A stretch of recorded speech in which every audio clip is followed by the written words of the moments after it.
What's up, guys? We have John Wick Chapter 2 coming out next month, so let's go back and take a look at the flat-out awesome original from 2014. But nobody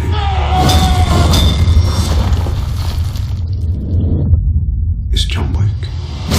John Wick starred Keanu Reeves, Michael Nyqvist, Willem Dafoe, Adrienne, Palicki, Alfie Allen, and it was directed by Chad Stahelski. The story followed former hitman John Wick, who had tried his best to rebuild his life, leave all the violence of his past in the rearview mirror, and when his terminally ill wife passes away, she leaves him the gift of a puppy as something to really remind him of her and to give him something to love. While gassing up his muscle car, Wick catches the attention of the wrong crowd, and when he turns down the offer to sell his vehicle, he has no idea the violent effects that are going to result from that. He gets beaten very severely, sees his dog get killed, and has his car stolen, and then he basically comes out of retirement to use his set of skills to seek revenge on those who took everything from him. Now, I will be the first to say, after seeing the trailer for this film, I was expecting nothing more than a mindless action romp at best. Being I loved action films, that was far from a deal breaker, so my excitement to see this one never really wavered, and really, much to my surprise, this one gave me much more than I was expecting.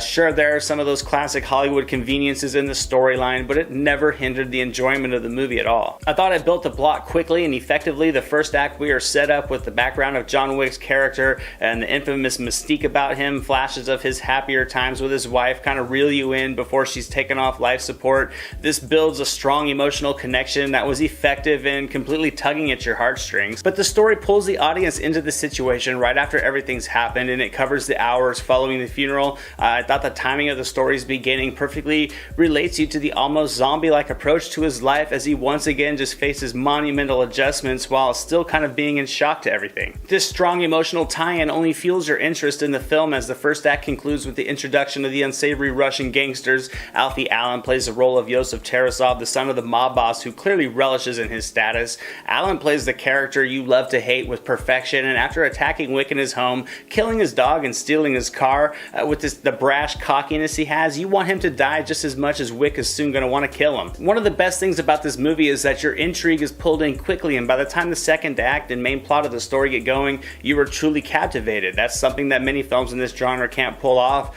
and from there, the storyline takes off as you follow Wick coming out of retirement, reintroducing himself to the underground criminal world, and it was very compelling. Now, there is no doubt the main draw of action films are the fight sequences, chaotic gunplay, explosions, and let's be honest, cheesy dialogue loaded with a lot of male bravado. The quality of the story is often a distant second, but for this film, the storyline was much better than I was expecting it to be. It was a generic premise, but it wasn't one that it copied. It was really just one that it used as a framework for creating an interesting and just unique take on the genre. And I thought Keanu Reeves was excellent in the lead. He executed the action sequences with a controlled precision and just a silent rage that worked perfectly for the mood of his character. He was capable, compelling, and skilled in his portrayal of this dangerous hitman, yet despite who he was, the former criminal and just stone cold killer, he was really easily likable as you focus on his path of revenge and not the past actions that really made him who he was. I thought there was a nice collection of side characters that all served various purposes.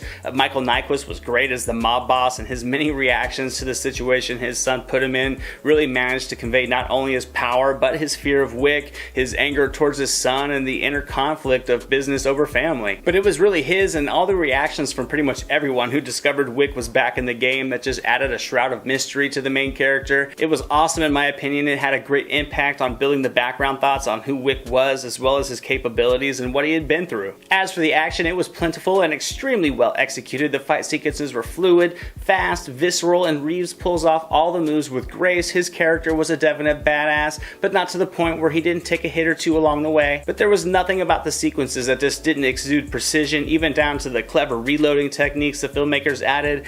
The scenes were violent, adrenaline pumping, and served as a great addition to a solid storyline. Something else I really enjoyed about this movie, and yes, it was very implausible, was the creation of this underground subculture of crime. It was an intriguing subplot to the film. It instilled some thought as you watched it. The hotel named the Continental that served as a safe haven and business-free zone was a clever addition that was absurd in thought, but entertaining and absolutely perfect for this movie. And it really allowed the character of hotel concierge Sharon, played by Lance Reddick, to deliver a couple chuckles to really break the emotional pace. ways. It really allowed for Ian McShane to give the character of Winston, the hotel manager, some added mysteriousness to the underground crime world, along with these routine pop-ins from Charlie, played by David Patrick Kelly, who would respond to these dinner reservation calls, and I thought all of these little angles were fantastic. Overall, though, this was an awesome, pure action film, and I have to give John Wick an A+.